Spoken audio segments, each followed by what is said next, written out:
Assalamu alaikum. We welcome you all on physics lecture 2.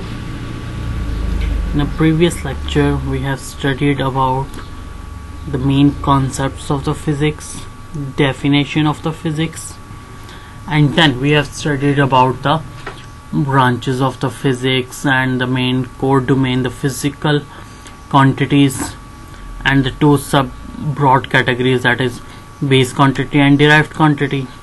Then move ahead to the system international. We have studied about the base units and the derived units, and then in the last we have studied about the definition of the prefixes.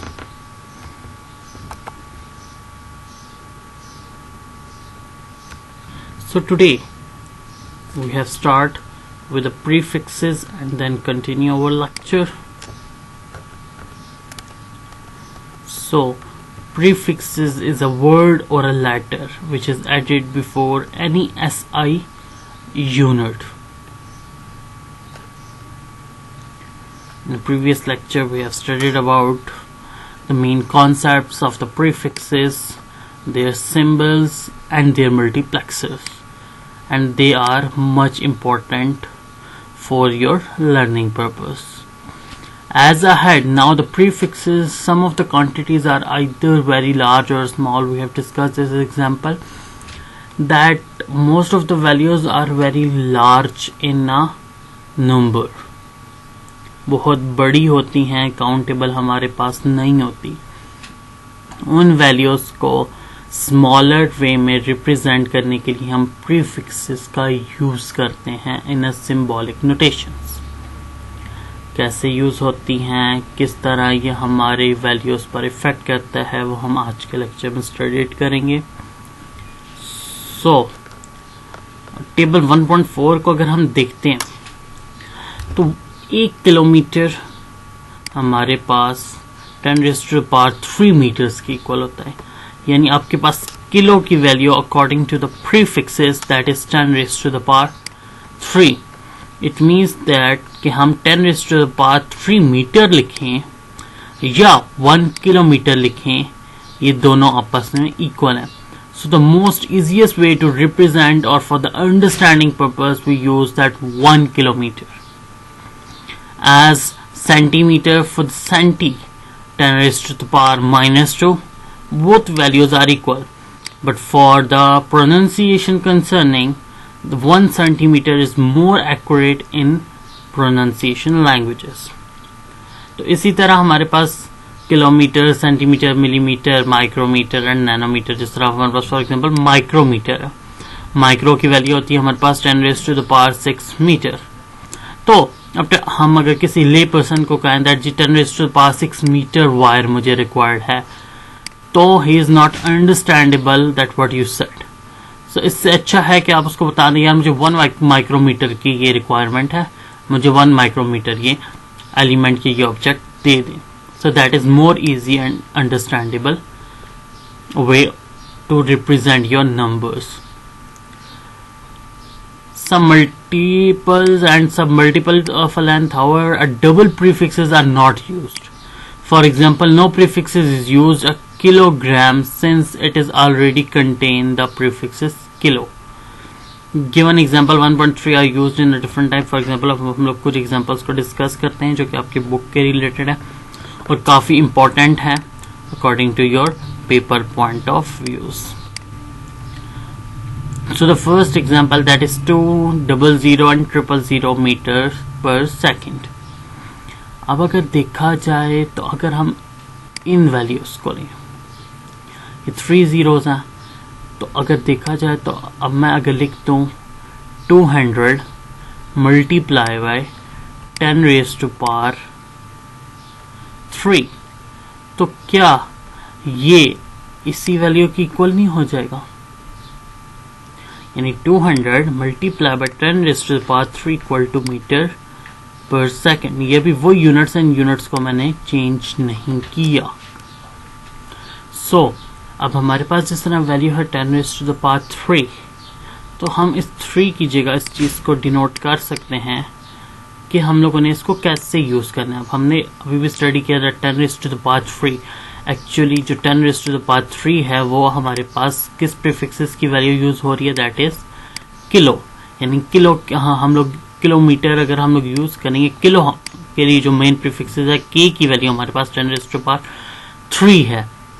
ठीक है, मैंने शायद 10⁻³ का है, sorry, उसके लिए 10⁻3 value है।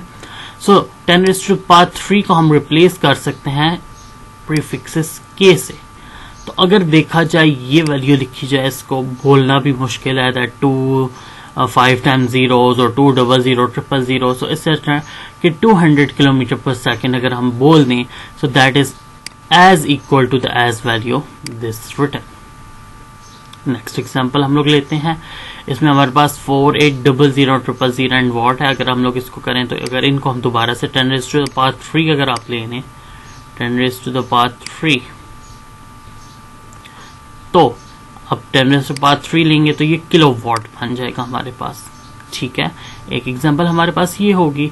दूसरी इन्होंने क्या किया कि अब इसके ऊपर कुछ साइंटिफिक नोटेशंस अप्लाई कर दी गई हैं। ठीक है, अगर उसको देख के सॉल्व कराया जाए तो अब देखा जाए तो देखिए 10⁻3 ये है। अगर मैं यहाँ पे इसको यूज करता हूँ, दैट इज 1 2 3 4 5 6। अगर आप राइट साइड में मूव करें अपने 1 2 3 4 5 एंड 6, लेफ्ट साइड मूवमेंट है फ्रॉम राइट टू लेफ्ट। आप राइट टू लेफ्ट मूव करेंगे तो आपने देखा होगा कि हम 6 स्टेप्स 1 2 3 4 5 एंड 6 यानी 4.8, क्योंकि जीरोस की हमारे पास सेल्फ कोई रिप्रेजेंटेशन नहीं है, तो हम 6 टाइम्स वहां से यहां मूव किए। So that's why we written that 10⁻6 watt. तो 10⁻6 जो प्रीफिक्सेस है वो है मेगा का। सो ये इसको रिप्लेस कर दिया हम लोगों ने मेगा के साथ। ठीक है, बोथ आर करेक्ट। जिसको भी आप सॉल्व कर देंगे, both methods and values are correct. Okay, next है, अगर देखा जाए हमारे पास दैट इज 33 00 000 एंड 000। तो अगर 000 000 को तो 10⁻6 अगर स्ट्रेट फॉरवर्ड में ले लूं तो ये तो बन जाएगा मेगा, जिस तरह हम लोगों ने अभी किया। ठीक है, अब अगर देखा जाए 10⁻2 हमारे पास, आई डोंट थिंक सो किसी की वैल्यू होगी। 10⁻2 हेक्टा की वैल्यू है, तो हम लोग यहाँ पे हेक्टा को भी यूज कर सकते हैं।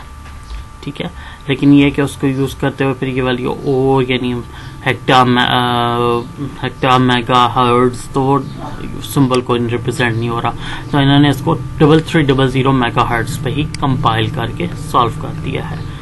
ठीक है, इसके अलावा जब इसको सॉल्व किया गया तो अब देखा जाए तो इनको हम लोग, क्योंकि जिस तरह प्रीवियस हम लोगों ने किया, दैट इज 3 अभी वाला जो है 3300 इंटू 10⁻6। अब अगर 6 ये हमारे पास आए, और क्योंकि 6 को हम लोगों ने रिप्लेस कर दिया था मेगा से, ठीक है, तो ये तो हमारे पास वैल्यू आ गई मेगा। अब ये जो वैल्यू हमारे पास है, अगर देखा जाए तो 1 2 एंड 3, तो क्या मैं लिख सकता हूं दैट 3.3 इंटू 10⁻3 मैं इस चीज को रिप्रेजेंट कर सकता हूं। अब मुझे पता है 10⁻3 रिप्रेजेंट हो गया। अब 10⁻3 जो वैल्यू है वो किस लिए यूज हो रही है, 10⁻3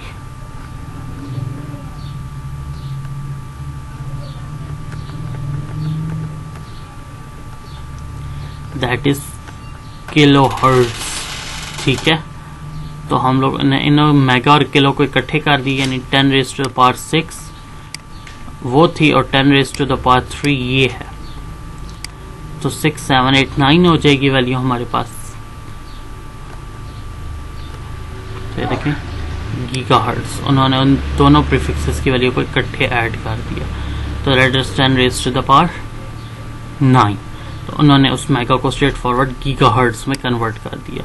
अब स्ट्रेट फॉरवर्ड स्टार्ट नहीं करते, अगर पॉइंट पॉइंट मूव करके जल्दी यहाँ स्ट्रेट फॉरवर्ड 10⁻⁹ नहीं है और ये गीगाहर्ट्ज है तो भी इक्वल है, ये सारे स्टेप्स ना करें तब भी ये बेहतर है।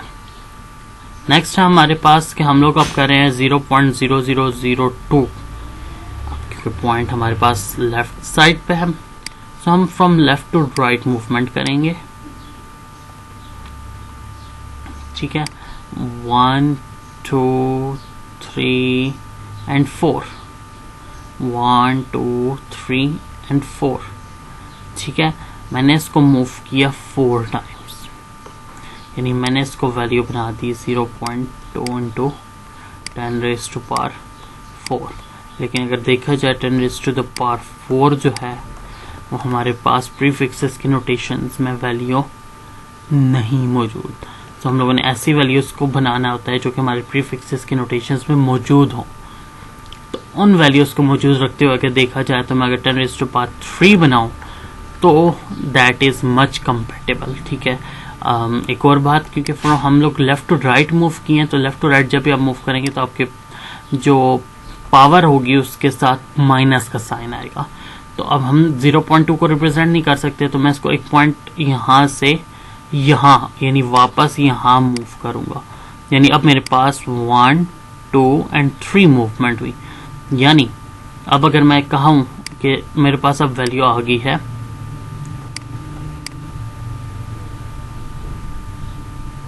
अब हम लोग इसको 10⁻⁴ उस वैल्यू से यूज करते हैं कि अब मेरे पास वैल्यू आई है 0.02 इंटू 10⁻⁴, क्योंकि हम लेफ्ट टू राइट आए हैं, सो माइनस एंड देन 3। तो ये वैल्यू हमारे पास क्या बनी, ये, and that is your minus में रिप्रेजेंटेशन में ये आपके पास क्या वैल्यू बनती है, -3g मिली। सो हमारे पास जो अभी का हमारे पास बना वो है मिलीग्राम। और इसी तरह अब फॉर एग्जांपल इन्होंने क्या किया कि अब इसको 1 2 और अगर आप इसके आगे 0 लिख दें और 10⁻⁻⁶, अब 0 लिखने का वजह ये है क्योंकि -5 की कोई वैल्यू नहीं थी, -6 के ऊपर हमारे पास जो है हमारा पिको पड़ा हुआ है। ठीक है, तो उसको यूज किया इन्होंने। अगर तो जब हम इसको आप ओपन करेंगे साइंटिफिक नोटेशंस को -6 को, तो ये वापस इसी फॉर्म में इस फॉर्म में ओपन हो जाएगा। एंड देन ये लास्ट एग्जांपल है, now that is your task कि किस तरह सॉल्व होती है। आपको मैंने ऊपर 4 एग्जांपल्स ब्रीफली समझा दी हैं, and that is your task. Then move ahead about the scientific notations. Scientific notation क्या होता है, वेरी लार्ज नंबर को in the power of tens में, लार्ज नंबर और स्मॉल नंबर दोनों को कर सकते हैं हम, एक्सप्रेस करते हैं इन पावर ऑफ टेंस में। फॉर एग्जाम्पल अब मून की वैल्यू 384000000। अब that is so much difficult to pronounce in a normal way that 384000000 metres away from the सन। सो इसको साइंटिफिक नोटेशन में अब जिस तरह हम लोगों ने अभी सॉल्व किया था कि हम यहाँ से 0 के पॉइंट मूव करते हैं, 1 2 3 4 5 6 7 8, सो 3.84 इंटू 10⁻⁸ मीटर। साइंटिफिक नोटेशन में ऑड इवन नहीं देखा जाएगा। प्रीफिक्सेस को सॉल्व करने के लिए आपको प्रीफिक्सेस के टेबल को ध्यान में रखते हुए प्रीफिक्सेस की वैल्यूज को लिखना पड़ता है। In this expression form is called the standard form and the scientific form of a study. This saves write down the interpreting large number of zeros. ठीक है, so इन सब से बचने के लिए हमने साइंटिफिक नोटेशन की डेफिनेशन को स्टडी किया, that this is actually in some of the scientific notation the numbers are expressed in power of a 10 and then multiples of 1 to 10. ठीक है, मल्टीप्लाइड बाय 1 into 10, जो भी वैल्यू होगी उसको multiply by 10 कर देंगे। अब इस एग्जांपल में देखा जाए, इस एग्जांपल को बहुत से तरीके हैं। एक पॉइंट मूव करें, आप लिखते हैं 6275 मल्टीप्लाई बाय 10⁻⁴। 2 मूव करें, आप लिखते हैं 6.275 into 10 raised to the power 2, ठीक है। 3 पॉइंट मूव करें और लिखते हैं 6.2 into 75 into 10 raised to power 3। 4 point move करें, 5 पॉइंट मूव करें, that is up to you, ठीक है। But the number that is 1 non-zero digit before the decimal is preferably taken as a standard form. That is most important. ये इस chapter के last topic में हम लोग study करेंगे कि स्टैंडर्ड या साइंटिफिक नोटेशंस में जो वैल्यूज हैं जो उनको कैसे यूज किया जाता है और नॉन जीरोज एंड जीरोज को कहाँ पे यूज करना चाहिए एंड कहाँ पे नहीं, that are the difficult and some other techniques और मेथड्स। इसके बाद एक हमारे पास वैल्यू है 0.00045 सेकेंड। अब ये फ्रॉम लेफ्ट टू राइट है, तो बस वही सारा मेथड आप लोगों को सिर्फ अप्लाई करना, सिर्फ मैंने आपको बताया कि पावर में आपके पास वैल्यू माइनस में आनी शुरू हो जाएगी, ठीक है। क्विक एक्सरसाइज के ऊपर चलते हैं। Write down the names of 5 most commonly used prefixes. तो अभी की भी एग्जांपल्स में आपने देखी है, अदरवाइज ये सामने आपके पास 5 लिखी हैं। Kilometre, centimetre, millimetre, micrometre and nanometre. इनके आप लोग स्टैंडर्ड वैल्यूज भी आप लोग लिख सकते हैं। The sun is one of 150 million kilometre away from the earth. Right this as an ordinary whole number in a scientific notation. So in ordinary notation अगर इसको लिखा जाए ये बनता है 150000000 एंड 0, यानी 15 एंड 7 टाइम्स आपके पास 0 है।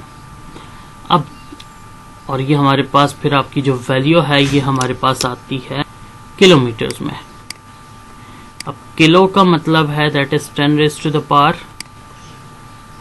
3, यानी 10 raised to the power जो 3 है हमारे पास वो इक्वल है 1000 के। तो जो आपके पास जो वैल्यू है ये, इसको आप मल्टीप्लाई कर दें बाय 1000, क्योंकि हम लोगों ने ऑर्डिनरी फॉर्म में जाना है, ये हमारे पास स्टैंडर्डाइज्ड फॉर्म में है।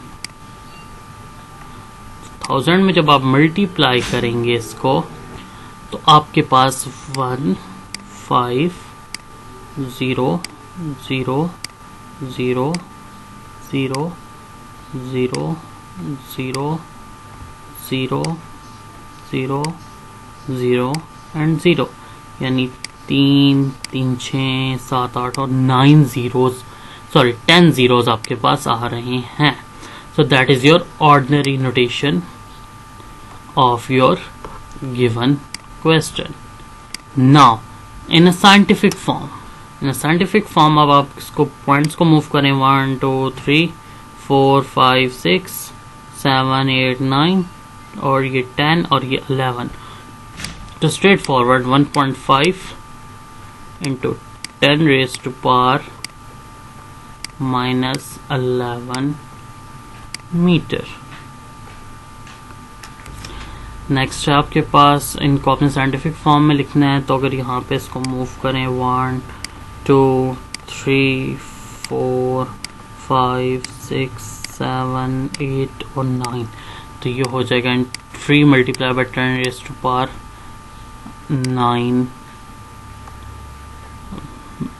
9 माइक्रो सेकेंड्स, ठीक है।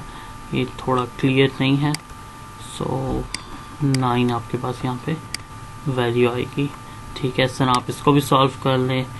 इन दोनों में से मैं आपको एक एग्जांपल करा देता हूँ। फॉर एग्जांपल इसको हम लोग चले निकाल लेते हैं 1 2 1 2 3 4 5, तो आप लिखते हैं 5.48 into 10 raised to power -5 second, ठीक है। आप अगर एक और पॉइंट आगे आएंगे 10 raised to power -6 second. So that's it for today's. आज हम लोगों ने स्टडीड किया about the prefixes and prefixes को हम लोग किस तरह नंबर्स एक्सप्रेशन पर रिप्रेजेंट कर सकते हैं, एंड देन हम लोगों ने स्टडी किया अबाउट द साइंटिफिक नोटेशंस के नंबर्स को पावर ऑफ 10 में एक्सप्रेस करना, and then move ahead with the values के उनको किस तरह आप लोग यूज कर सकते हैं, यूटिलाइज कर सकते हैं, ह्यूज नंबर को रिप्रेजेंट करने में। Thank you so much.